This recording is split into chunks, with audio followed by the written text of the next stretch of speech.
Geger, massa pro-Palestina di Australia dan Amerika Serikat rayakan serangan Hamas terhadap Israel.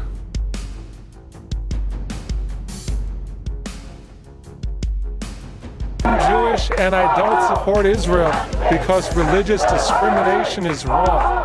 Jewish and I don't support Israel.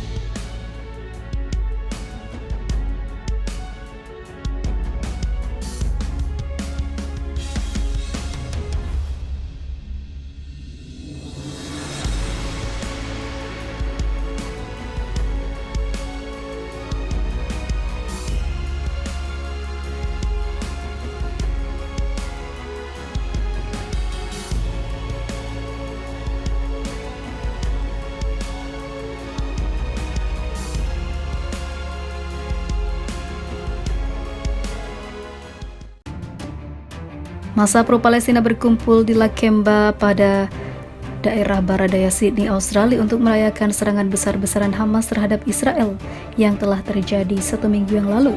Aksi serupa juga terjadi di Amerika Serikat. Serangan besar-besaran Hamas yang diberi nama Operasi Badai Al-Aqsa yang dimulai sejak Sabtu lalu itu telah menghabisi ribuan orang dan menculik ratusan lainnya.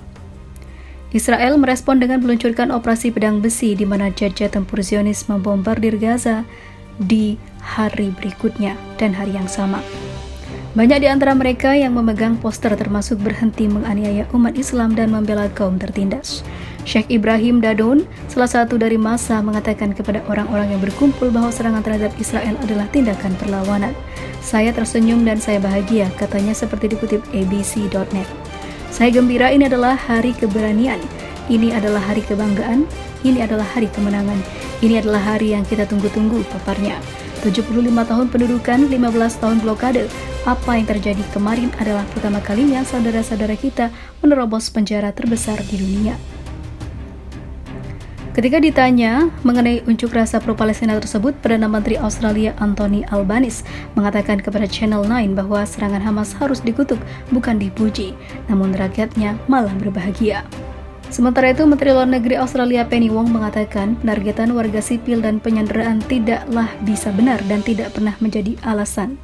Namun, Palestina dan Israel memang sudah memulai konfliknya dari dulu.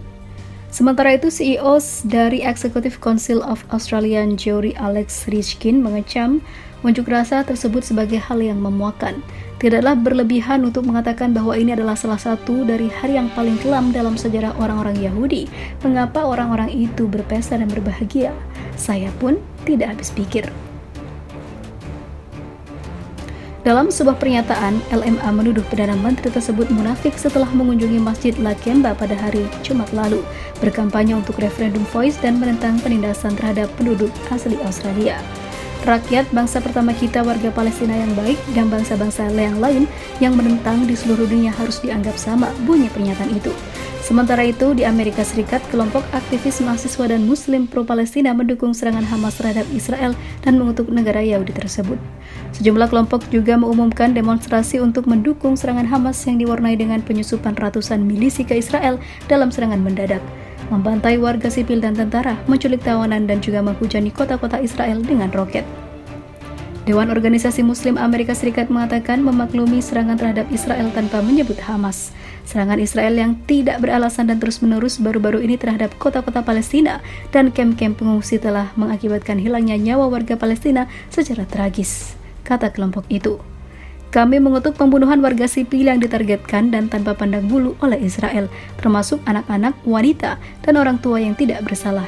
Lanjut, organisasi itu menyalahkan Israel dan Amerika Serikat atas kekerasan.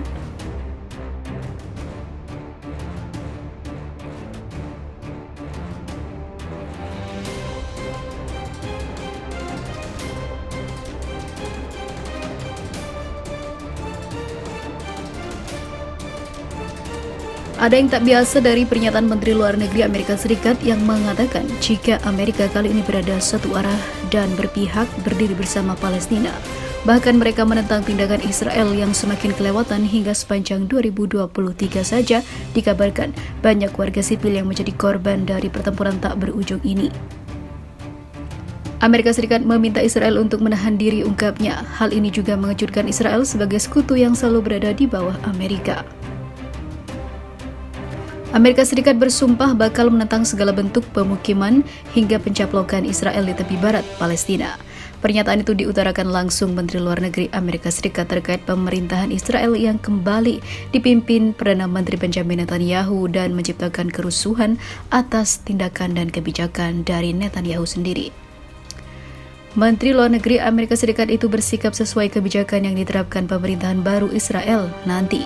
Kami akan mengukur pemerintahan dengan kebijakan yang dikejarnya, bukan karena pribadi pemimpinnya, kata Menteri Luar Negeri Amerika Serikat. Kami juga akan terus dan dengan tegas menentang setiap tindakan yang merusak prospek solusi dua negara antara Palestina dan Israel, termasuk namun tidak terbatas pada perluasan pemukiman aneksasi tepi barat, gangguan terhadap status quo tempat suci Masjid Al-Aqsa, penggusuran dan juga hasutan kekerasan, paparnya lagi. Blinken, Menteri Luar Negeri Amerika Serikat, menegaskan pemerintahan Amerika Serikat di bawah Presiden Joe Biden akan bekerja tanpa henti untuk mempertahankan cakrawala harapan pembentukan negara Palestina meski peluang itu semakin redup. Kami telah mencoba untuk mendapatkan solusi dua negara selama beberapa dekade, namun tampaknya kami semakin jauh dari tujuan itu. Namun, dia memperingatkan untuk tidak mengalah pada sinisme dan terus bekerja untuk perdamaian dunia, terutama Palestina-Israel. Solusi dua negara menjadi salah satu resolusi konflik Palestina-Israel yang selama ini disepakati komunitas internasional.